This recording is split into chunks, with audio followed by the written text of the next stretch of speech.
Assalamualaikum warahmatullahi taala wabarakatuh. Apa khabar semua para ibu bapa, pelajar-pelajar akmal yang dirahmati Allah Subhanahu wa taala sekalian. Semoga sentiasa dalam semangat, dalam sabar untuk menghadapi liku-liku di hari PKP ini yang subhanallah ianya adalah salah satu daripada rancangan dan susunan daripada Allah Subhanahu wa taala. Kita merancang macam-macam, tapi Allah Subhanahu wa taala telah sediakan rancangan yang kita pasti ianya lebih baik. Rancangan daripada Allah Subhanahu wa taala itu lebih baik. Jadi tuan-tuan yang dirahmati Allah, kita masih lagi berada dalam situasi berkampung di rumah masing-masing, ber-PKP ini, dan kalau tengok walaupun situasi makin baik, tapi PKP ditambah lagi 2 minggu dan saya dapat makluman ialah walaupun mungkin sampai tarikh PKP dihentikan, tapi sektor pendidikan mungkin akan betul-betul akan di-extend lagi. Saya difahamkan paling awal pun mungkin 1 Jun selepas raya sana. Jadi kita harapkan ialah kita rancang macam-macam, khususnya kami di peringkat akmal rancang macam-macam supaya momentum anak-anak ni, khususnya selepas convocation, program-program yang kita rancang untuk kuatkan momentum, tapi semuanya dalam perancangan Allah Subhanahu wa taala. Sebab itulah saya salah seorang ibu bapa, sebab anak saya belajar di akmal juga. Jadi saya pun salah seorang ibu bapa yang terkesan dengan betapa susahnya kita rasa kita nak jaga anak-anak kita, khususnya anak kita untuk jaga momentum hafalan Al-Quran. Jadi sedikitlah mungkin pesanan dan nasihat untuk diri saya khususnya dan ibu bapa yang menonton pada hari ini. Yang pertamanya, sebab ramai juga mak ayah yang mengadu pada saya, pada musyrif-musyrif di setiap akmal, mengadu mungkin tak tahan nak kejar momentum anak, tak tahan dengan prestasi anak, mungkin ada naik turunnya dan sebagainya. Ya, saya pun merasai dan kita harap kita dapat sabar dan tabah dalam ujian ini. Tuan-tuan, ibu bapa yang dirahmati Allah, saya nak share lah beberapa perkara yang mungkin kita boleh sama-sama muhasabah, sama-sama kita boleh ambil berat. Pertamanya, dalam isu kita menghadapi situasi nak didik anak hafal Quran dalam musim PKP ni di rumah dengan pelbagai cabaran-cabaran yang lain. Kita mungkin pening dengan masalah ekonomi kita, macam-macam. Masalah nak jaga anak-anak yang lain, keluarga, kerja mungkin, semuanya terjejas. Yang pertamanya, saya pesan pada diri saya lah dan tuan-tuan sekalian untuk sama-sama kita sentiasa positif. Apa saja aura negatif yang berlaku di sekeliling kita, kita cuba kita sentiasa positifkan diri. Ya, salah satu benda yang saya lihat nampak sangat sepanjang musim PKP, kita kena duduk di rumah ni, bila kita terpaksa jaga anak-anak kita sendiri, khususnya anak-anak yang hafal Quran ni, alhamdulillah kita betul-betul disibukkan dengan Al-Quran. Ini antara nikmat yang dulu biasa Ramadan je, tapi kini sebelum Ramadan kita dah disibukkan dengan Al-Quran. Dalam ujian ini ada rahmat Allah, kita disibukkan dengan Al-Quran. Kita jaga anak-anak kita nak anak-anak kita hafal Quran, dapat kejar target, mungkin dapat kejar maraton, mungkin dapat target harian. Anak hafal Quran, kita sendiri disibukkan dengan Al-Quran. Ada yang terpaksa korbankan telefon, nak surf internet, Facebook dan sebagainya. Kita bagi pada anak kita guna. Kita korbankan masa kita nak perhati anak kita baca Quran. Ada ibu bapa yang hafal sama apa yang anak dia hafal Quran. Kita disibukkan dengan Quran. Ini satu keuntungan yang sangat besar bagi saya. Disibukkan dengan Al-Quran. Saya nak share satu hadis Nabi SAW. Nabi SAW sebut, "Man syaghalahu al-Quran wa dhikri an mas'alati." Kata Nabi SAW, "A'taituhu afdala ma u'tiya as-sa'ilin, fa kalamullahi ala sa'iril kalam ka fadlillahi ala khalqih." Atau kama qala Nabi SAW. Hadis hasan daripada Abu Sa'id Al-Khudri. Nabi SAW sebut, sesiapa yang disibukkan dengan Al-Quran dan berzikir kepada aku, sibuk sampai an mas'alati, sampai tak sempat nak berdoa pada aku, Allah akan bagi kepada dia lebih baik daripada apa yang dia nak bagi pada orang-orang yang berdoa, yang minta dengan Allah. Musim-musim ujian ni kita minta dengan Allah macam-macam. Minta Allah jaga ekonomi kita, jaga keluarga kita, bagi ketabahan, bagi dapat kejar target, jaga macam-macam. Kita minta dilepaskan daripada ujian COVID. Macam-macam kita minta. Tapi Allah sebut amalan yang lebih baik disukai Allah daripada orang yang minta berdoa. Doa tu kena doa. Tapi ada amalan yang jauh lebih baik. Apa dia? Baca Quran dan zikir pada Allah. Maknanya sibuknya Allah tak sebut siapa yang disibukkan dengan membaca Quran. Siapa yang disibukkan dengan Quran. Maknanya sama ada baca Quran ataupun dia tengok anak dia baca Quran, jaga jadual anak dia baca Quran, fokus anak dia baca Quran, ajar anak-anak dia yang lain huruf-huruf Al-Quran supaya anak dia pandai baca Quran, tadabbur tafsir Quran, belajar tajwid, apa saja yang berkait dengan Quran, disibukkan dengan Quran dan zikir pada Allah. Allah akan bagi pada dia lebih baik daripada apa yang Allah bagi pada orang-orang yang berdoa. Maknanya Allahu Akbar. Specialnya baca Quran, disibukkan dengan Quran. Mudah-mudahan kita baca Quran, kita nak Allah Subhanahu Wa Taala angkat COVID ni. Allah bagi kita rezeki walaupun macam-macam yang menghalang kita musim PKP, tak boleh kerja, ada yang dibuang kerja, ada yang dapat separuh gaji, macam-macam. Fikir nak bayar yuran anak, fikir nak makan lagi. Allah bagi insya-Allah. Allah jaga insya-Allah. Allah sebab kita disibukkan dengan Quran. Sebab tu kata Nabi, sambung lagi ayat tadi, kalamullah, kata-kata Allah, Quran ini ke atas segala kata-kata yang lain. Kan? Orang berdoa pun minta dengan Allah juga. Zikir pun minta dengan Allah juga. Tapi Quran ni, kalamullah ni, ala sayyidil kalam, ka fadlillahi ala khalqih. Seperti mana kelebihan Allah ke atas makhluk dia. Bayanglah Allah dengan makhluk. Allahu Akbar. Jadi, Alhamdulillah, musim PKP ni dengan segala cabaran ni, kita tak sabar, tak tahan macam-macam. Tapi, yelah, kita disibukkan dengan Quran. Itu satu benda yang sangat special lah kalau kita sangat fikir positif. Jadi insyaAllah kita kekalkan fikir positif. Alhamdulillah, tak tahan mana pun kita dengan ujian, jaga anak kita hafal Quran, kan. Kita kadang-kadang kita bengang anak kita, tak dapat nak fokus. Kita dah ajar macam-macam tapi tak jadi. Tapi itulah realiti jadi guru, kan. Jadi guru tahfiz ni, ada pengalaman semua jadi guru tahfiz. InsyaAllah kita disibukkan dengan Quran. Itu benda yang kita kena sangat syukur, disibukkan dengan Quran. InsyaAllah mudah-mudahan kita sentiasa positif lah.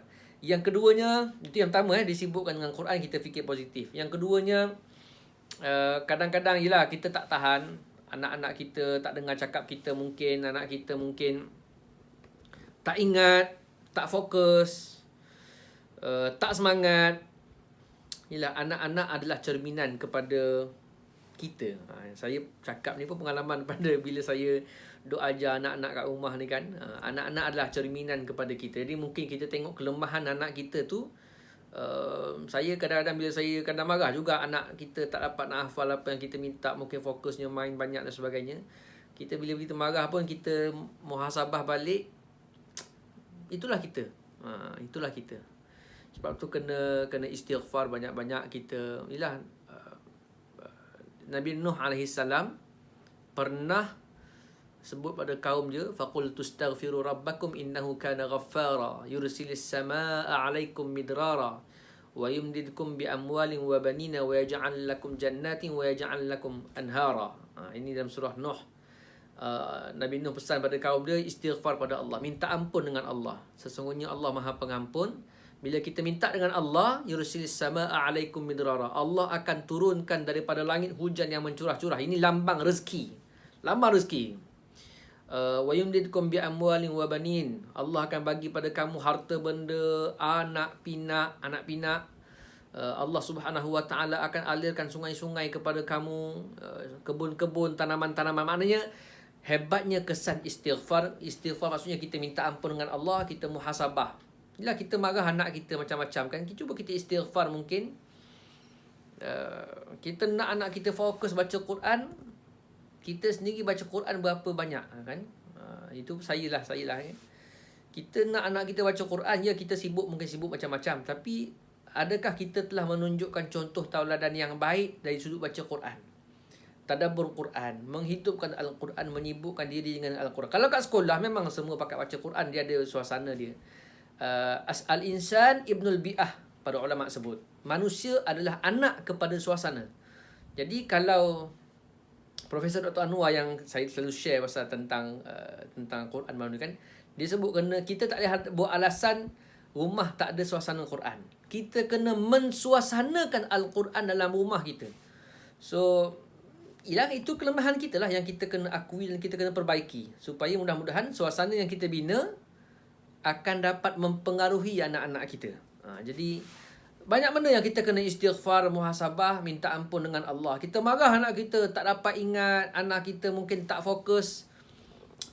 Sejauh mana fokus kita kepada anak kita tu? Mungkin itu kita kena muhasabah juga. Mungkin ada dosa-dosa, sebab dosa ni tuan-tuan, dosa ni dia kesan dia banyak. Mungkin disebabkan dosa-dosa kita sebelum ini ataupun saat ini yang kita buat, dosa yang kita buat menyebabkan rahmat Allah terkesan pada kita dan pada keluarga kita. Sebab tu yang kata Nabi Nuh tu, Nabi Nuh pesan pada kaum dia, istighfar pada Allah. Bukan setakat kita yang dapat anak, dapat hujan, rezeki. Hujan ni bukan kita je dapat, semua orang dapat.